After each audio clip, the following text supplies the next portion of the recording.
I'm going to open this meeting for the Polk County Board of Commissioners for Tuesday, June 25th. All commissioners are present. Please join me in the Pledge of Allegiance. I pledge allegiance to the flag of the United States of America and to the republic for which it stands, one nation, under God, indivisible, with liberty and justice for all. Okay, next up is comments for items not on the agenda.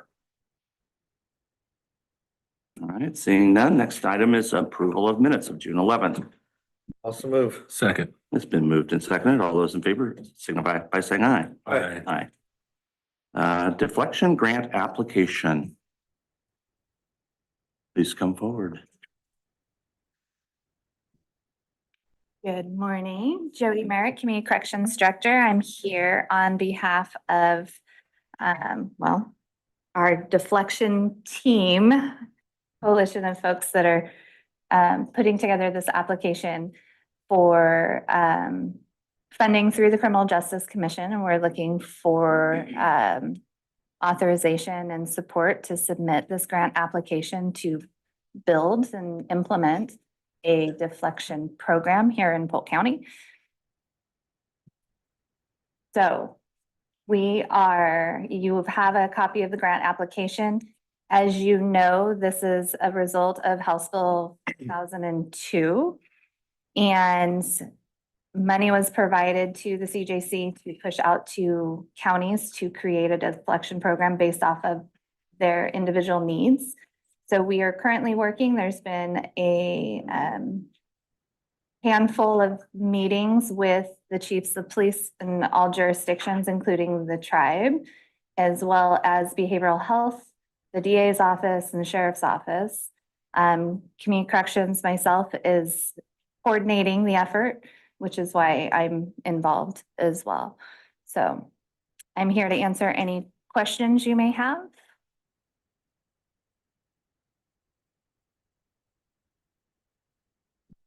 So I'm here because I wanted to be able to be a part of this discussion for a couple of reasons. But first, I'm going to start with, as I see that this is a 12-month grant, right? Yes. 12 months of funding. 12 months of funding. Funding will go through June 30th of 2025, so next year. There is no information as to whether we are able to extend the program to continue to expend the funds if it's not expended by that date, the June 30th, 2025. We don't have any information on that yet.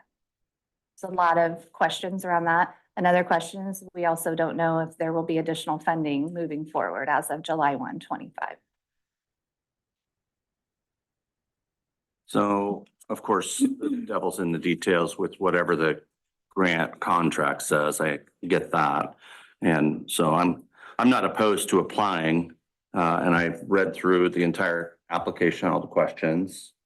I think you guys did a great job of answering the questions. In a perfect world, all that's going to make a difference. The challenge I have, of course, is always with the strings that may come that we can't see at this point in time. And you've told us, but the whole group has told us multiple times, there's a lot of stuff we don't know. Absolutely. And so part of my interest in making sure to be here today is to express on the record that I am very concerned about, I understand the motive, and I'm hopeful that we are able to make a difference in some lives and in our public safety process with this. But I would never do business like this. In my other life, I would never do business like this where I'm wading off into something I cannot see the potential to pay for as we go forward. I'm very concerned that we end up owning this on a general fund process. And so I want to make certain that's on the record. Now, if we could do it all for $200,000 a year and we really impacted lives and impacted the public safety system more than 3 or 4 individuals, awesome. But I am concerned about that. I do appreciate the work that all of you have done, all the committee folks that have been involved in it and asking these questions. We still have a lot of unanswered questions, and I don't think our grant application or our grant contract is going to answer those for us. you know, we've all expressed them here. I've expressed them, our, you know, concerns about liability, for example. None of that's answered in this process. So I want to make certain that as we move forward from my vote on the application, that I continue to express, I have these concerns, and there's lots of pending questions as we move ahead. But I do read the news, and I am watching what some other counties are doing. Specifically the outcry from folks in Multnomah County and the press.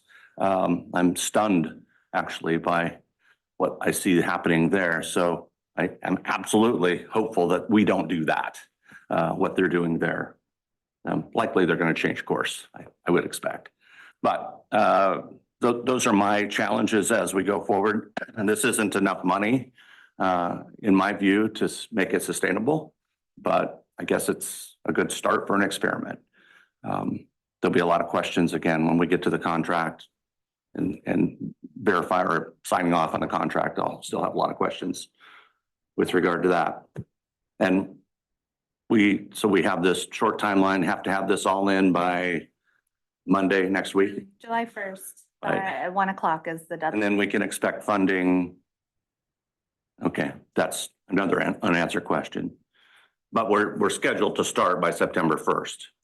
So the group has not identified an actual begin date. The law does come back into play as of September 1st.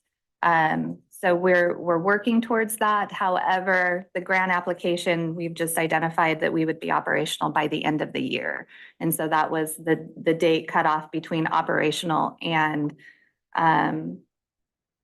planning. Sorry, I lost the word. That was the difference in what type of grant we were applying for, was that January 1, 25 date. So if we're hoping and we anticipate having a program at least by the end of the year. We are shooting for Again, what's the June 25 date? June. The end of June of 2025, did you say is? New That's- biennial funding. Yeah, And so that- That hasn't been determined. right. Right, Whether this it's- grant money And ends, June 30th. 2020. so it's not 12 months, it's 6. We would be able to bill back to July 1, even though the grant would not be signed or approved by July 1. We would be able to bill back to services as of July 1 if we are awarded the grant. It's a one-year grant for the rest of this biennium. Mhm. They haven't determined who is going to fund it in the future. It could be OHA, it could be corrections. They don't know. That'll be determined at the legislative level, is my guess. The grant application required you to have either an operational grant or a planning grant. That is the January 1 date that determined which one you fell into. And we determined, as Jody stated, that we're going to be operational, or the goal is to be operational by December 1st. So we applied for an operational grant, not a planning grant. So, and I think the group believes that they can have that operational by December 1. So. Right. But it's one-year funding, and all the details will probably be learned June of 2025. Just guessing how the state operates. It'd be nice if they told you 6 months in advance, so you have a better clarity and can move forward, but I don't anticipate that. We did learn in here, one of the things I've been concerned about, and that was how law enforcement on the ground is going to communicate with someone. And there are indicators that they're going to communicate directly with a coordinator. So is that all? I mean, again, as they're trying to find out, is this person eligible for this citation? I mean, I'm still curious about all that, but is our coordinator going to have to keep track of all these people and all these different citations and who's going to treatment and who's going to court, if they're going to court? Is that still the intent? Yes. Is that going to be like Excel spreadsheet kind of work? Yes. Yes, okay. Yep. And the coordinator we have identified is amazing with Excel spreadsheets. She does all of my data tracking currently. So I have absolute faith in her. Okay, well, again, just for the record, indicating that how far back in time we're going to start this new experiment. You know, that we don't even have software that's appropriate for this kind of work, but I mean, Excel's a good spreadsheet, but there's a lot of phone calls and a lot of writing that has to happen apparently. So, all right. Thanks. Appreciate you indulging me. Oh, absolutely. Great questions, good discussion. I have a lot of the same questions that will remain to be seen. But I think it's important for the public to know that the misdemeanor will be in effect September 1. So I think a lot of concerns from the public after Measure 110 was adopted. What can law enforcement do to remove people who are using in public or causing disturbances in public? And I think law enforcement has more tools. So that's a good thing that should assure the public. Not everybody will be eligible for this program. And I think they're really good kind of criterion to delineate that. And I think that just the basic outline of the program is right on and in line with, I think, Polk County's expectations for accountability and making sure folks are connected to services and have that opportunity at the front end. So great job. And will remain to be seen. But I do anticipate the ongoing funding to come through OHA. That's where I'm going to put my money. So hopefully, if this is a successful program, they could either contract with your department or whatever to continue that coordination, because I think your department is a really good space for that. But just appreciate everybody's work.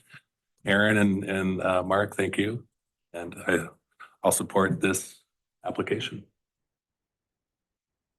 And the question you guys brought up today is exactly what was our conversation in our meeting yesterday.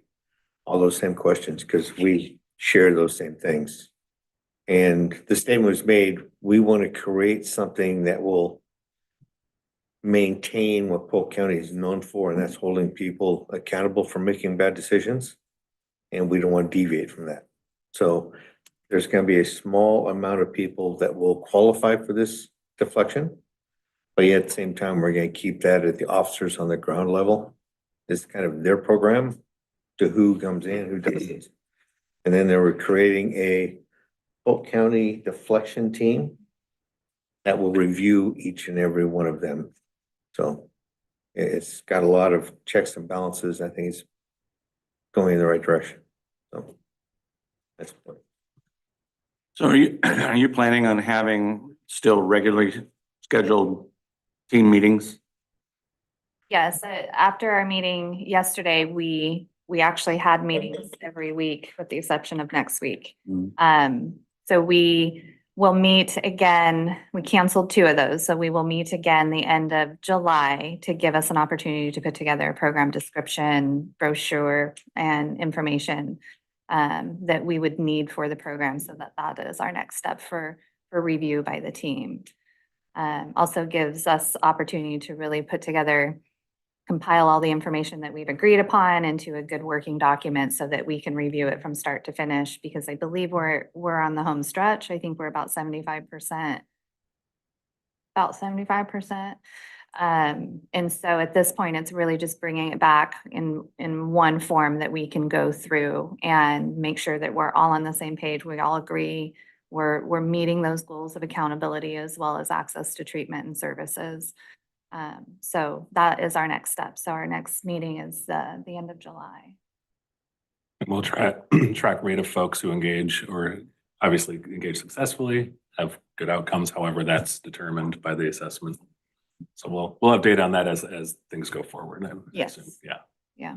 I would like to add the DA office is going to be very involved in this as well. So they'll be evaluating everything, Aaron and his team.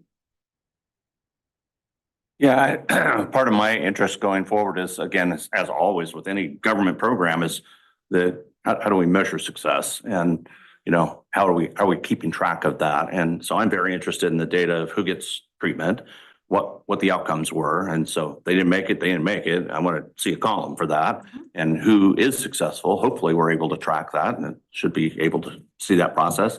Or if, again, for the amount of money, we're just getting started here, we're not going to sustain this for $200,000, I don't think. But whatever the amount of money is, as we go forward, I'm hopeful that we have an evaluation process and I suggest this to the team as you all meet, it's like, at what point do we say, this is not worthy of spending this much money on?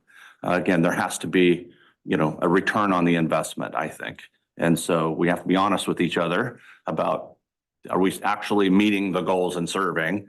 Or, are we just going through the motions and spending taxpayer dollars? So I just challenge the team to be thinking about that as we go along. And, at what point do we say, it just didn't work? And we've experienced this in this county with other programs, and we've taken a lot of heat for that, failing to support certain things that others would like us to support. But I think that's important that we see real numbers as we go forward and that we have a process of reporting on them so that with this body, at least knows what's happening.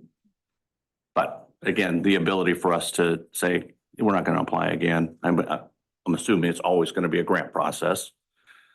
I would assume so, and if something comes out of this next session that just identifies ongoing funding, dedicated funding. If they're going to put it under OHA, that may be that process. If they remain it under CJC, it would still be a grant process. Sure. So that's just one of the unknowns that we do not have answers for as to ongoing funding and who's holding that money and distributing it. We don't know that. I'd have voted BCJC.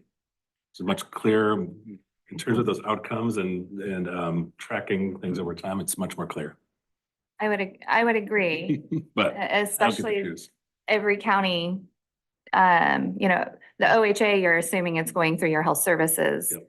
And that's not what's happening throughout the state. It's going through a variety of different agencies. And so if it was through CJC, it would be easier for counties to really apply and not be pigeonholed that it has to go through health services if that's not what the county is wanting, or not sure how they would feel about giving the money to community corrections or the sheriff's office, depending on who's running their deflection program. Not sure.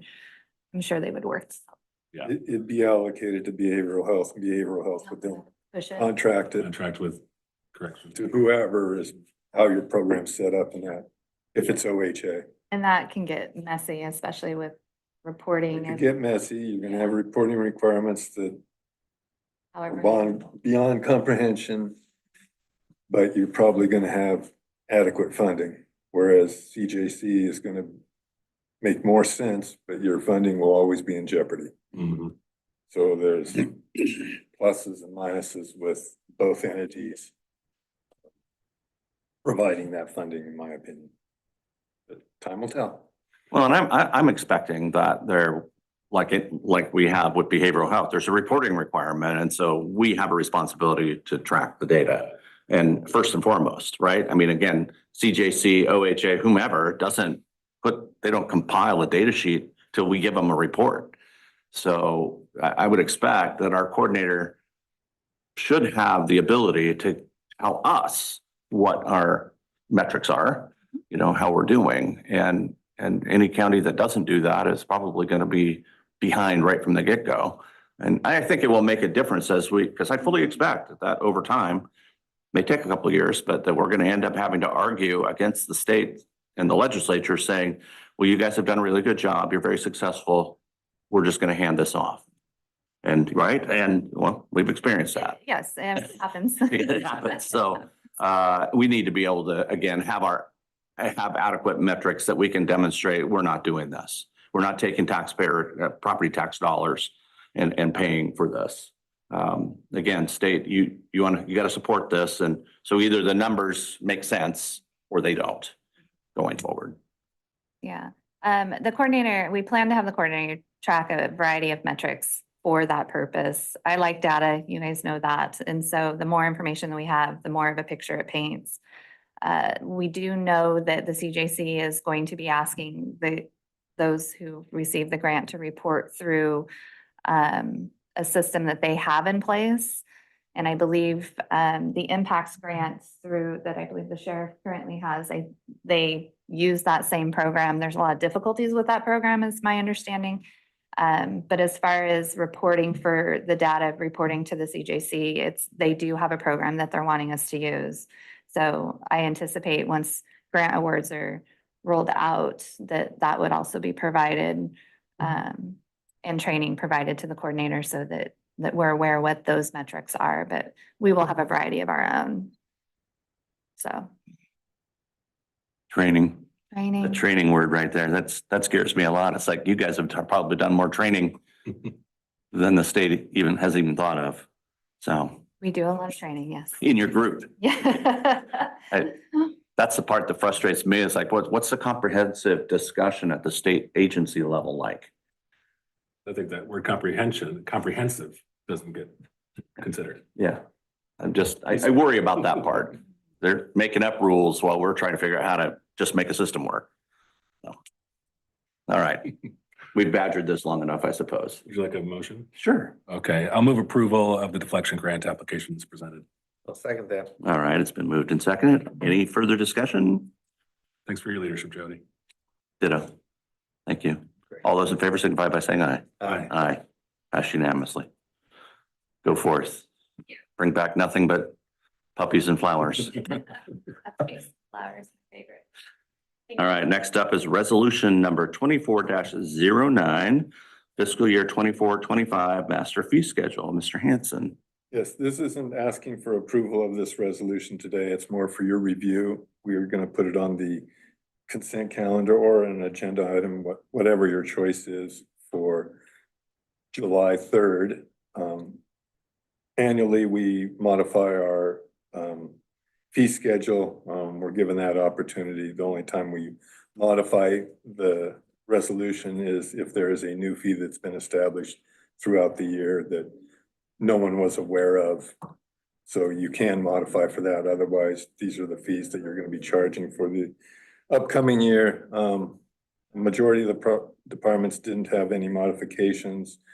Your regular ones did have modifications. Behavioral health had a lot of modifications as OHA modifies all their billings and costs associated with certain treatments and those kind of things.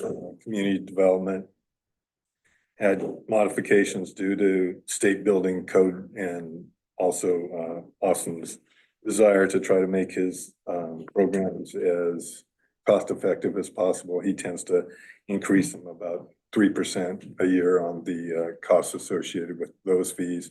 The fairgrounds had some fee modifications for building rentals and that, but other than that, very few changes to what has already been established. So it's for your review. If there are any changes you want made to this fee schedule, you probably need to know that by at least a week from today so we can make those changes for the actual Wednesday agenda. So if you have any questions, you can contact me. Nicole did a great job on putting this together. So if there's any mess ups, it's Nicole's fault. Got it. Got it for the record.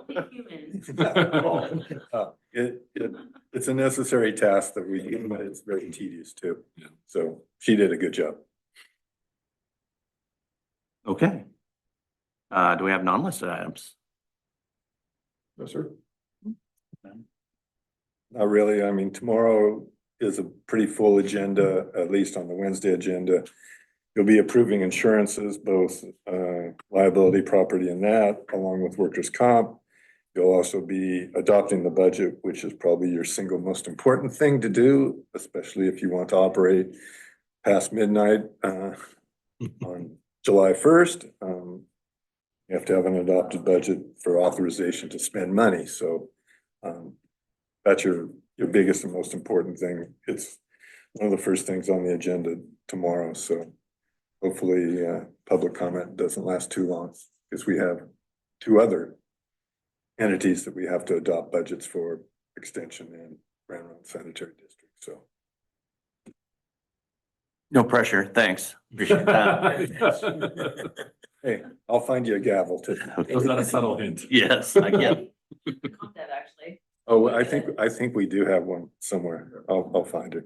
I think it's a little rubber soft curve, just for the glass. I don't know. That hammering on the glass makes a really good noise though. It does. Okay. Hearing nothing further, we're adjourned.